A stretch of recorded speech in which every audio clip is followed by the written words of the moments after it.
प्रधानमंत्री नरेंद्र मोदी ने छत्तीसगढ़ सरकार की महतारी वंदन योजना की शुरुआत की। उन्होंने 70 लाख महिलाओं के लिए 655 करोड़ रुपए की पहली किस्त जारी की। भारत ने यूरोपीय मुक्त व्यापार संघ के साथ व्यापार समझौते पर हस्ताक्षर किए। प्रधानमंत्री नरेंद्र मोदी ने इसे महत्वपूर्ण समझौता बताया। राष्ट्रपति द्रौपदी मुर्मू कल से मॉरिशस की 3 दिन की यात्रा पर जाएंगी। तृणमूल कांग्रेस ने लोकसभा चुनाव के लिए पश्चिम बंगाल के 42 उम्मीदवारों की सूची जारी की। और खेलों में भारत आईसीसी टेस्ट रैंकिंग में शीर्ष पर पहुंचा। T20 और एक दिवसीय मैचों की रैंकिंग में पहले से ही शीर्ष पर है। समाचार संध्या के साथ मैं विशाल शर्मा। प्रधानमंत्री नरेंद्र मोदी ने आज छत्तीसगढ़ सरकार की महतारी वंदन योजना का वर्चुअल माध्यम से शुभारंभ किया। उन्होंने योजना के प्रथम चरण में करीब 70 लाख महिलाओं के लिए पहली किस्त ऑनलाइन जारी की। महतारी वंदन योजना के तहत छत्तीसगढ़ की 70 लाख से ज्यादा माता बहनों को हर महीने 1,000 रुपया देने का वायदा किया गया था। आज महतारी वंदन योजना के तहत 655 करोड़ रुपए की पहली किस्त जारी की गई है। आज का कार्यक्रम छत्तीसगढ़ के 146 ब्लॉक मुख्यालयों में आयोजित किया गया, जिसमें बड़ी संख्या में महिलाओं ने भाग लिया। राजधानी रायपुर में राज्य स्तरीय कार्यक्रम में मुख्यमंत्री विष्णुदेव साय और अन्य मंत्री उपस्थित थे। प्रधानमंत्री नरेंद्र मोदी ने देश में 15 हवाई अड्डा टर्मिनलों के साथ आज ग्वालियर और जबलपुर में नए हवाई अड्डा टर्मिनल का उद्घाटन किया। 500 करोड़ रुपए की लागत से निर्मित इस हवाई अड्डे पर 1,500 यात्रियों की आवश्यकताओं को पूरा करने की क्षमता है और यहां 700 कारें पार्क की जा सकती हैं। पूरे देश के विकास के लिए कई विकास परियोजनाओं का शुभारंभ हो रहा है। आज आजमगढ़ से कई राज्यों में करीब 34,000 करोड़ रुपए के प्रोजेक्ट उसका लोकार्पण और शिलान्यास हुआ है। आजमगढ़ के साथ साथ श्रावस्ती, मोरादाबाद, चित्रकूट, अलीगढ़, जबलपुर, ग्वालियर, लखनऊ, पुणे, कोल्हापुर, दिल्ली और आदमपुर, इतने सारे एयरपोर्ट्स पर नए टर्मिनल भवन का उद्घाटन हुआ है। ग्वालियर हवाई अड्डे के उद्घाटन कार्यक्रम में मुख्यमंत्री डॉक्टर मोहन यादव ने अकुशल, अर्धकुशल और कृषि मजदूरों का पारिश्रमिक बढ़ाने की घोषणा की। उन्होंने कहा कि दिव्यांगता और मृत्यु के आधार पर मजदूरों और उनके परिवारों को 1 लाख रुपए के बजाय 4 लाख रुपए की वित्तीय सहायता दी जाएगी। इस अवसर पर राजमाता विजय राजे सिंधिया की प्रतिमा का अनावरण भी किया गया। प्रधानमंत्री नरेंद्र मोदी मंगलवार को गुजरात और राजस्थान के दौरे पर रहेंगे। वे गुजरात में 85,000 करोड़ रुपए की कई विकास परियोजनाओं का लोकार्पण और शिलान्यास करेंगे। श्री मोदी रेल कारखाना और लोकोशेड की आधारशिला रखेंगे तथा समर्पित माल ढुलाई गलियारे के 2 नए खंडों का लोकार्पण करेंगे। प्रधानमंत्री 10 नई वंदे भारत रेलगाड़ियों को झंडी दिखाकर रवाना भी करेंगे। भारत ने आज नई दिल्ली में यूरोपीय मुक्त व्यापार संघ के साथ व्यापार और आर्थिक भागीदारी समझौते पर हस्ताक्षर किए। इस समझौते के तहत यूरोपीय मुक्त व्यापार संघ के देश भारत में $100 अरब का निवेश करेंगे। इससे रोजगार के कई अवसर पैदा होंगे। भारत कुछ समय से यूरोपीय मुक्त व्यापार संघ के सदस्य देशों स्विट्जरलैंड, आइसलैंड, नॉर्वे और लिक्टनस्टीन के साथ व्यापार और आर्थिक भागीदारी समझौते के लिए प्रयास कर रहा था। प्रधानमंत्री नरेंद्र मोदी ने समझौते को मुक्त, निष्पक्ष, समानतापूर्ण व्यापार, आर्थिक वृद्धि और युवाओं के लिए रोजगार के प्रति साझा समर्पण का प्रतीक बताया है। उन्होंने कहा कि 10 मार्च 2024 का दिन भारत और यूरोपीय मुक्त व्यापार समझौते से जुड़े देशों स्विट्जरलैंड, नॉर्वे, आइसलैंड और लिक्टनस्टीन के साथ द्विपक्षीय समझौतों के लिए याद रखा जाएगा। ये समाचार आकाशवाणी से प्रसारित किए जा रहे हैं। ताजा समाचार जानने के लिए आप हमारे Twitter handle @AIR News Hindi को फॉलो कर सकते हैं। समाचार संध्या में आपका फिर स्वागत है। राष्ट्रपति द्रौपदी मुर्मू 3 दिन की सरकारी यात्रा पर कल मॉरिशस जाएंगी। वे 12 मार्च को मॉरिशस के राष्ट्रीय दिवस समारोह में मुख्य अतिथि के रूप में शामिल होंगी। इस समारोह में भारतीय नौसेना का एक दल भी हिस्सा लेगा, जिसमें भारतीय नौसेना के पहले प्रशिक्षण स्क्वाड्रन पोत आईएनएस तीर और सीजीएस सारथी शामिल होंगे। हमारे संवाददाता ने बताया है कि राष्ट्रपति इस यात्रा के दौरान मॉरिशस के राष्ट्रपति पृथ्वीराज सिंह रोपुन और प्रधानमंत्री प्रविंद कुमार जुगनौथ के साथ द्विपक्षीय बैठकें करेंगी। भारत और मॉरिशस के बीच घनिष्ठ और दीर्घकालिक संबंध है, जिसका कारण है मजबूत ऐतिहासिक, सांस्कृतिक, सामाजिक और आर्थिक रिश्ते।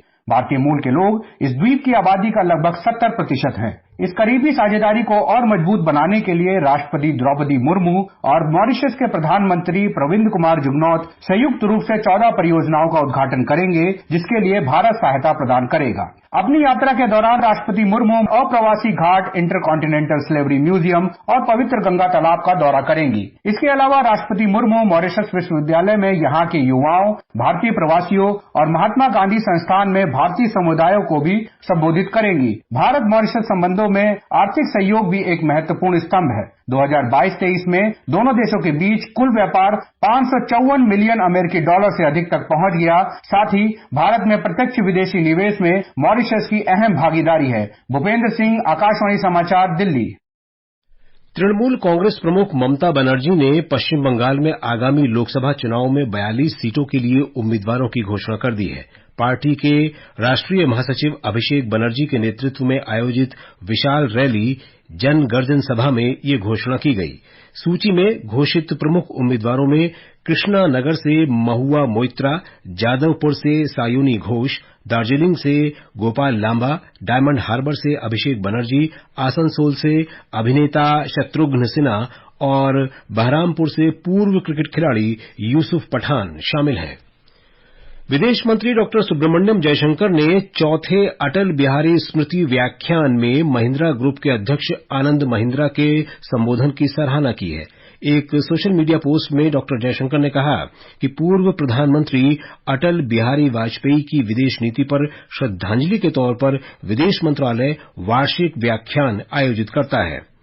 श्री महिंद्रा ने कहा कि विश्व के शीर्ष देशों की पंक्ति में भारत को लाना प्रधानमंत्री मोदी और विदेश मंत्रालय की एक प्रमुख प्राथमिकता है।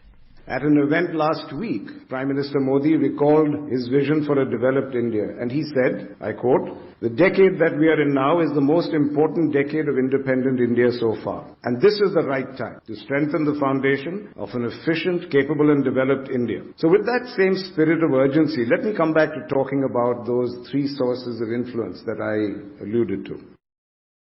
ये समाचार हमारी वेबसाइट newsonair.gov.in और हमारे mobile app news on AIR पर भी उपलब्ध हैं। ये आकाशवाणी है। दुबई में आज जारी आईसीसी क्रिकेट टेस्ट रैंकिंग में भारत शीर्ष पर पहुंच गया है। T20 और एक दिवसीय मैचों के प्रारूप में वह पहले से ही शीर्ष पर है। भारत ने कल ही धर्मशाला में 5 मैचों की श्रृंखला में इंग्लैंड को 4-1 से हराया और ऑस्ट्रेलिया को पछाड़कर पहला स्थान हासिल कर लिया। राष्ट्रपति द्रौपदी मुर्मू ने आज शाम राष्ट्रपति भवन में सर्वोच्च न्यायालय के पूर्व न्यायाधीश अजय माणिकराव खानविलकर को लोकपाल अध्यक्ष पद की शपथ दिलाई। न्यायमूर्ति खानविलकर 13 मई 2016 से 29 जुलाई 2022 तक सर्वोच्च न्यायालय में न्यायाधीश थे। वे पिछले महीने ही लोकपाल के अध्यक्ष के रूप में नियुक्त किए गए थे। फ्रेंच ओपन बैडमिंटन में पुरुष डबल्स फाइनल में अब से कुछ देर बाद सात्विक साईराज रंकीरेड्डी और चिराग शेट्टी की भारतीय जोड़ी का सामना ताइवान के यांग पो हान और ली जे हुई की जोड़ी से होगा। महिला प्रीमियर लीग क्रिकेट में आज दिल्ली कैपिटल्स और रॉयल चैलेंजर्स बेंगलौर के बीच दिल्ली के अरुण जेटली स्टेडियम में खेला जा रहा है। दिल्ली कैपिटल्स ने टॉस जीतकर पहले बल्लेबाजी करने का फैसला किया। ताजा समाचार मिलने तक दिल्ली कैपिटल्स ने 3 विकेट खोकर 18 ओवर में 163 रन बना लिए हैं। आकाशवाणी का समाचार सेवा प्रभाग अपने साप्ताहिक फोन इन कार्यक्रम पब्लिक स्पीक में कल रात 9:30 बजे हिंदी और अंग्रेजी में चर्चा प्रसारित करेगा। इसका विषय है स्ट्रीट वेंडर्स की आय बढ़ाने और जीवन आसान बनाने में पीएम स्वनिधि की भूमिका। श्रोता हमारे टेलीफोन नंबर पर अपने प्रश्न पूछ सकते हैं। नंबर है 011 011-2371-7106 और 011-2331-4444। आप अपने प्रश्न व्हाट्सएप पर भी भेज सकते हैं। नंबर है 9289094044। दक्षिण अफ्रीका से लाई गई मादा चीता गामिनी ने मध्य प्रदेश के कूनो राष्ट्रीय उद्यान में आज 5 शावकों को जन्म दिया।